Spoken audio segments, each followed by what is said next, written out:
हमारे सीने पर हमला हुआ है। दर्द होता है कि 28 निहत्थे मजलूमों पर, 28 निहत्थे पर्यटकों पर हमला कर देता है। हमला ही करना था। अगर तुमको लड़ाई करने का शौक था पाकिस्तान, तो ऐलान जंग करते, फिर पता चल जाता। हम ऐसा परमाणु बम मारते कि तुम्हारी हजारों नस्लें याद रख। अगर सरकार अभी आदेश दे देना तो मेरा नाम मुजफ्फर है, मैं वाघा बॉर्डर पर नहीं, इस्लामाबाद जाकर अपने देश का झंडा फहरा दूंगा। आतंकवाद का कोई धर्म नहीं होता है। जो भी आतंकवादी होता है वो आतंकवादी होता है, वो हिंसक होता है। आमने सामने मर्द की तरह तो लड़ाई कर नहीं सकता। पाकिस्तान हिजड़ा है। आतंकवादी हमला हमेशा जो है कश्मीर में ही क्यों होता है? आतंकवादी जो है कश्मीर वाघा बॉर्डर और जो है कहना कि कश्मीर के जो लाल चौक उधर ही से क्यों आता है? इधर बांग्लादेश से आतंकवादी क्यों नहीं आता है? ये तो डायरेक्ट समझ में आ रहा है कि ये कहना कहीं पाकिस्तान की चाल है और इसको जो है पाकिस्तान ने कराया है। तो ये हमेशा जो है पाकिस्तानी सरकार जो हमेशा जो है कहना कि नौजवानों को, हिजबुल मुजाहिदीन को, लश्कर तैयबा को और उसके सहयोगी दलों को जो है पनाह क्यों दिया हुआ है? उसके नौजवानों को कहना कि हथियार क्यों सप्लाई करता है? पाकिस्तान अगर निर्दोष है तो हिजबुल मुजाहिदीन पर और लश्कर तैयबा पर, हाफिज सईद पर बैन लगाए, हाफिज सईद को जो है जेल में डाले। अगर पाकिस्तान ऐसा नहीं करता है तो इसका मतलब सीधा पाकिस्तानी दोषी है। पाकिस्तान पर एयर स्ट्राइक होना चाहिए और पाकिस्तान के झेलम नदी और सिंध नदी और जो है चिनाब नदी को जो है खून का दरिया बना देना चाहिए। और मैं मोदी जी से रिक्वेस्ट करना चाहूँगा, पूरा देश और पूरे देश का मुसलमान आपके साथ है। आप कार्रवाई कीजिए। आप कार्रवाई जो है वाघा बॉर्डर पे लाल चौक के बॉर्डर के जरिए नहीं कीजिए, आप बॉर्डर के जरिए जो है लाहौर जाइए, लाहौर से जो है इस्लामाबाद जाकर कार्रवाई कीजिए और ऐसी कार्रवाई कीजिए ना रहेगा पाकिस्तान, ना बास रहेगा, ना बांसुरी बजेगी। इस तरह की कार्रवाई। मुस्लिम समर्थन देंगे तब तो। यहाँ के मुस्लिम भी कई ऐसे हैं जो पाकिस्तान की भाषा बोल रहे हैं। कौन मुस्लिम पाकिस्तान की भाषा बोलता है भाई? अगर मुसलमान पाकिस्तान की भाषा बोलता है ना तो वीर अब्दुल मजीद अंसारी जी डायनामाइट बांधकर अपने सीने पर पाकिस्तान के टैंक को नहीं उड़ाते और पाकिस्तान को 1965 में जो है युद्ध नहीं हराते। अगर मुसलमान पाकिस्तान की बात करते तो 1965 में आखिरी निज़ाम मीर उस्मान अली खान 5000 किलो सोना दान नहीं करते। अगर मुसलमान पाकिस्तान की बात करते तो मुसलमान जो है इस देश के लिए आज मरते मिटते नहीं। पाकिस्तान की बात जो है कहीं ना कहीं मोदी जी ही करते हैं और बीजेपी वाले करते हैं, आरएसएस वाले करते हैं, मुसलमान नहीं करता है। आज देख लीजिए पाकिस्तान का जासूस पकड़ा रहा है समस्तीपुर से, तो उसका नाम है सुनील कुमार। वो मुसलमान है क्या? सुनील कुमार पकड़ाता है पाकिस्तानी की जासूसी करता हुआ। और कश्मीर में जो गोली चलाए जो आतंकवादी, वो तो धर्म देख के मारे। हिंदुओं को पूछ लिए, हिंदू हो गोली मार दिए, तो वो किस तरफ इशारा करता है? कहना कहीं ये जो है माइंड सेट करके आया आतंकवादी।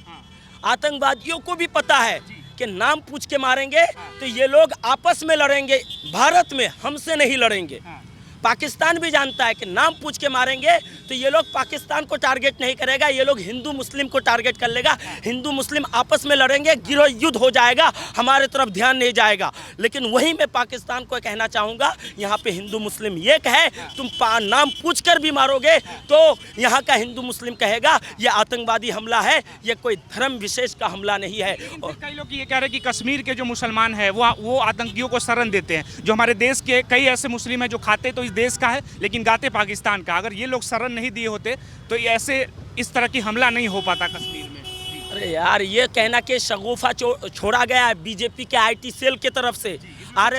इसमें कोई सच्चाई नहीं है। आरएसएस की तरफ से, चड्डीधारियों की तरफ से ये शगुफा छोड़ा गया। भाई आतंकवाद का कोई हम धर्म नहीं होता है, इतना जान लीजिए। इस बात को आप लोग काहे नहीं बोलते हैं कि आतंकवाद का कोई धर्म नहीं होता है। जो भी आतंकवादी होता है वो आतंकवादी होता है, वो हिंसक होता है, वो किसी धर्म से ताल्लुक नहीं रखता है। आतंकवादियों का इनकाउंटर होता है तो मौलवी आ जाते हैं कलमा पढ़ने के लिए, कब्रिस्तान में जगह देने के लिए। उस समय क्यों नहीं कहते कि आतंकवाद का कोई धर्म नहीं होता, हमारे कब्रिस्तान में जगह नहीं है ऐसे लोगों के लिए? हम तो अभी अलल ऐलान कह रहे हैं, ये हम ऐलान कर दे रहे हैं, जो भी आतंकवादी हो उसको मुसलमान अपने कब्रिस्तान पर जगह ना दे और हम भी अपने कब्रिस्तान पर जगह नहीं देंगे। अगर जो देता है तो वो गलत करता है। जो भी आतंकवादी होता है उसको अपनी कब्रिस्तान पे उसको बायकॉट किया जाना है, हर तरह से बायकॉट किया जाना चाहिए। इसको हम मान रहे हैं।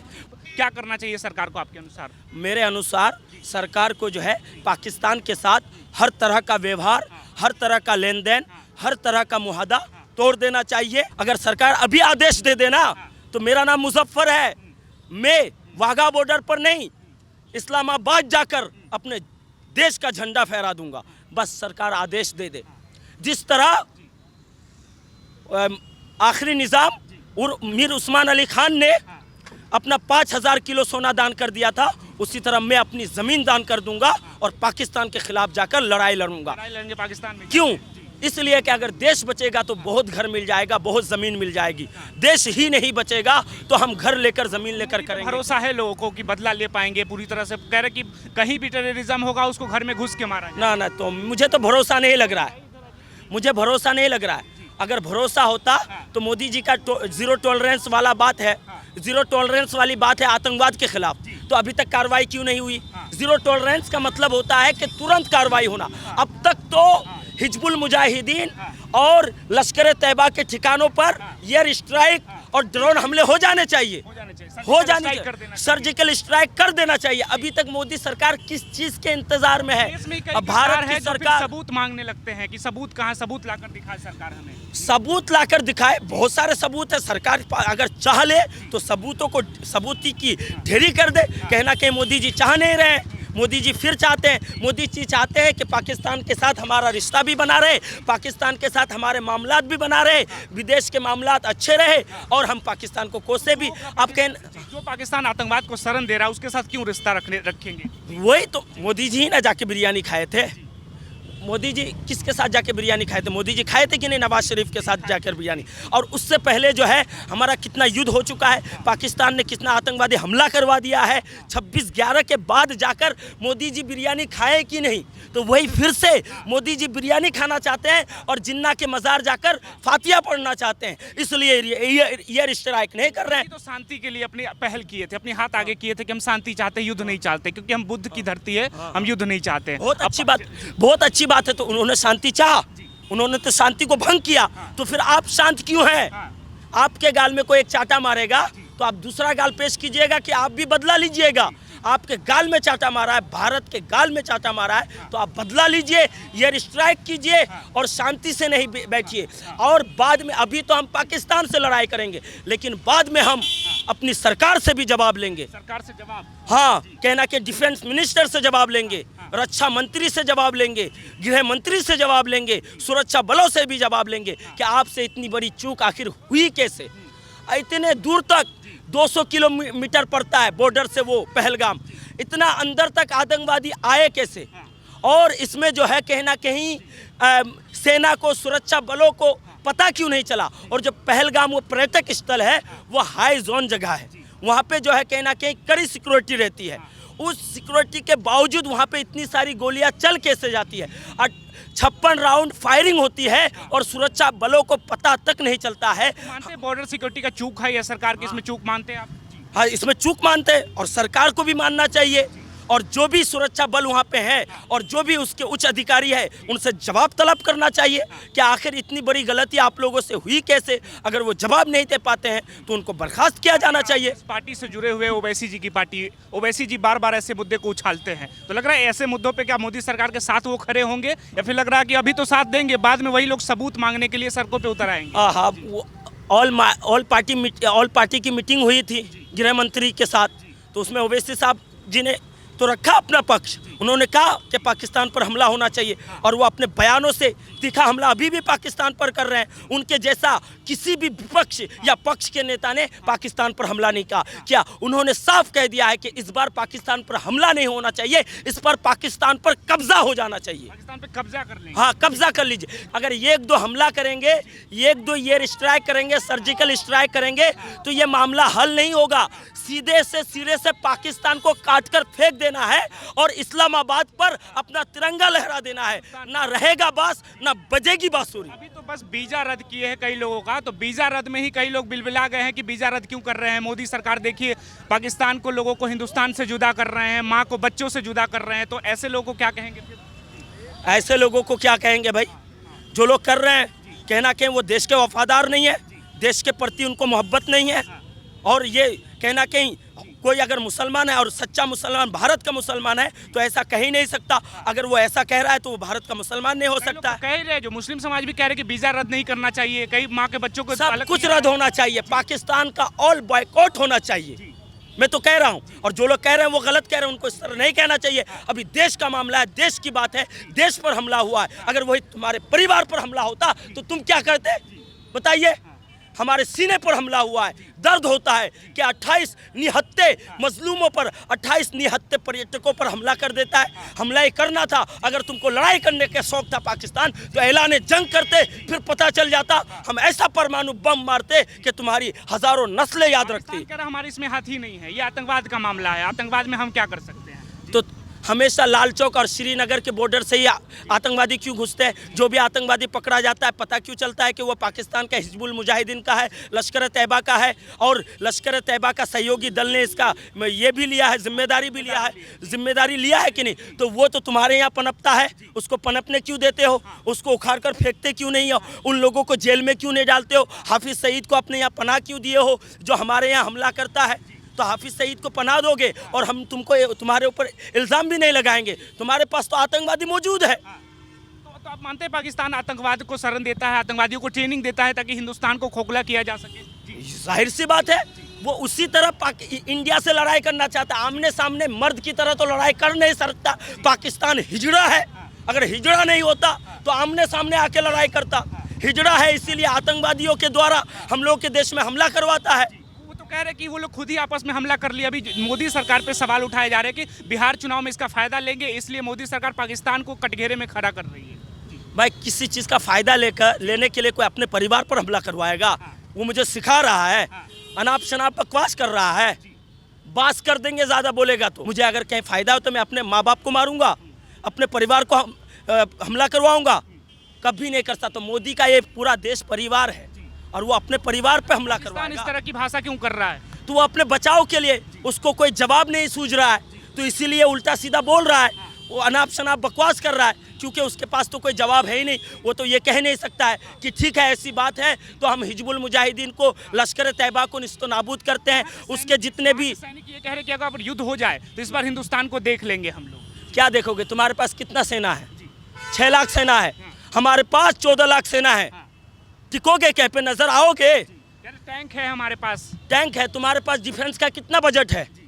8-9 लाख रुपए है। वो तो हमारे यहाँ एक आदमी के पास रहता है क्या तुम्हारे पास? यार, इतना कर्जा लेकर डूबे हुए हो, अमेरिका का तलवा चाटते हो, चाइना का तलवा चाटते हो, चाइना की जाके कहना कहीं गुलामी करते हो, चाइना के पास अपने देश को गिरवी कर दिए हो, और तुम बात करते हो हमारे से लड़ाई लड़ोगे। हमारे पास अरबों में जो है डिफेंस का बजट है, और हमारा अर्थव्यवस्था $3 ट्रिलियन का है। तुम्हारा अर्थव्यवस्था $3 ट्रिलियन का है, तुम मुझसे लड़ पाओगे? तुम्हारे पास इतना पैसा है, औकात में रहो, कायदे में रहो तो फ़ायदे में रहोगे। मानो कि हमसे गलती हुई है, उल्टा सीधा भाषण मत दो। तुम जो है चुटपुटिया देश हो, एक मामूली सा देश हो। हम अगर चाहेंगे डॉक्टर APJ अब्दुल कलाम का एक बार परमाणु बम मारेंगे, उड़ा कर रख देंगे, तुम्हारा शाहीन गोरी परमाणु सब फुस हो जाएगा। तुम जो शाहीन और गोरी बनाकर रखे हो ना, वो हमारे यहाँ बच्चे दिवाली में फोड़ते हैं। हमारे यहाँ वो सब दिवाली में बच्चे लेकर खेलते हैं। तुम मुझे शाहीन और गोरी की धमकी मत दो, और वो उससे जितना भी तुम्हारा परमाणु बम है उससे आधे से ज़्यादा तो वो फुस है। यहाँ के मुसलमान देख लेंगे वहाँ के मुसलमानों को पाकिस्तान। अरे यार, मैं तो कहता मोदी जी आदेश दे, मोदी जी के आदेश की देरी है। ये 25 करोड़ मुसलमान उन 25 करोड़ पाकिस्तानियों को जवाब देने का काम करेगा। बस मोदी जी के आदेश की देरी है। देख लेंगे सब। हाँ, भारत सरकार आदेश दे, हम लोग जाएंगे बॉर्डर पर जाकर लड़ाई करेंगे और पाकिस्तान को निस्तो नाबूद करके पाकिस्तान पर कब्जा कर लेंगे। सभी समझौता खत्म कर देना चाहिए, क्योंकि अभी कई कलाकार ऐसे हैं जिनके अकाउंट को बैन कर दिया गया है अलग अलग सोशल मीडिया के अकाउंट पे, तो उस पर भी कई लोग विरोध कर रहे हैं। ठीक किया गया है। जब तक ऐसी कार्रवाई होगी नहीं, उन लोगों का आपस में गिरहियत होगा नहीं। जिनका अकाउंट बैन किया गया वो लोग खुद बोलेंगे कि पाकिस्तान को जो है आतंकवाद के खिलाफ कड़ा कदम उठाना चाहिए, तभी जो है हमारे रिश्ते विदेश दूसरे देशों से अच्छे हो सकते हैं। कई लोग कह रहे हैं कि इसमें कलाकारों से भेदभाव नहीं करना चाहिए, क्योंकि कला का कोई जात नहीं है ना, धर्म नहीं है। नहीं, करना ही पड़ेगा। जब तक ऐसा नहीं करेंगे पाकिस्तान सीखेगा नहीं ना। हमारे यहाँ से आके कमाएगा, हमारे यहाँ पे आकर कलाकारी करेगा, हमारे यहाँ से सब कुछ लेकर जाएगा, हमारे यहाँ से गुण सीखेगा और हमारे देश पर ही हमला करेगा। जब तक उन लोगों को हम लोग बैन नहीं करेंगे तो तब तक ये कार्रवाई होगी नहीं। बैन करेंगे वो लोग खुद जाकर सरकार से आग्रह करेंगे कि आप भारत के साथ रिश्ते अच्छे कीजिए और हमारे यहाँ जितने भी आतंकवादी संगठन हैं सब पर बैन लगाइए, जितने भी आतंकवादी नेता हैं सबको जेल में डालिए, तो हमारा कल्याण हो सकता है और विदेश के साथ हमारा रिश्ता अच्छा हो सकता है। क्रिकेट मैच जो होते हैं वो भी बंद होना चाहिए दोनों के बीच में, क्योंकि अब हिंदुस्तान में नहीं होके दुबई में करते हैं ये लोग। बंद तो होना ही चाहिए, उसके साथ कोई रिश्ता ही नहीं रखना चाहिए। वो ऐसा है, ये वो कमीना है। जब तक ये सारी कार्रवाई नहीं करेंगे वो बाज नहीं आएगा। अगर ये सारी कार्रवाई करेंगे तो पाकिस्तान आकर खुद भीख मांगेगा, पाकिस्तान आकर गिड़गिड़ाएगा, भारत सरकार के पास कहेगा कि हम आतंकवाद के खिलाफ लड़ाई को लड़ेंगे, आतंकवादियों को जेल में डालेंगे, आप हमारे साथ रिश्ते अच्छे कर लीजिए। क्योंकि अगर भारत ने उसके साथ हर तरह का बायकॉट किया ना, उसको लाखों अरबों डॉलर का नुकसान होगा, क्योंकि भारत से उसको लाखों करोड़ों का फायदा है। बिल्कुल फायदा है। अभी जो जातिगत जनगणना को इससे जोड़ा जा रहा है कि सरकार जातिगत जनगणना को बीच में इस लेकर आई ताकि पहलगाम पे कोई सवाल ना पूछता है मोदी सरकार से। जी, ये भी कहना कि लोगों का ठीक कहना है कि पहलगाम के मुद्दे को दबाने के लिए जिस तरह पुलवामा के मुद्दे को दबाया गया, उसी तरह कहना कि पहलगाम के मुद्दे को भी मोदी सरकार दबाना चाहती है। हम मोदी सरकार से आग्रह करना चाहेंगे इस मुद्दे को हरगिज़ नहीं दबाना चाहिए। अभी आपके पास मौका है, पीओके को कब्जा कर लीजिए, अभी मौका है। अगर आप इसके अलावा हमला करेंगे तो कहना कि अंतर्राष्ट्रीय मंच जो है आपके खिलाफ हो सकता है। अगर आप अभी हमला करेंगे तो अंतर्राष्ट्रीय मंच भी आपके साथ रहेगा, क्योंकि पाकिस्तान ने ऐसा हमला करवाया, इसलिए हम पीओके पर हमला कर लिए और पीओके को अपना लिए।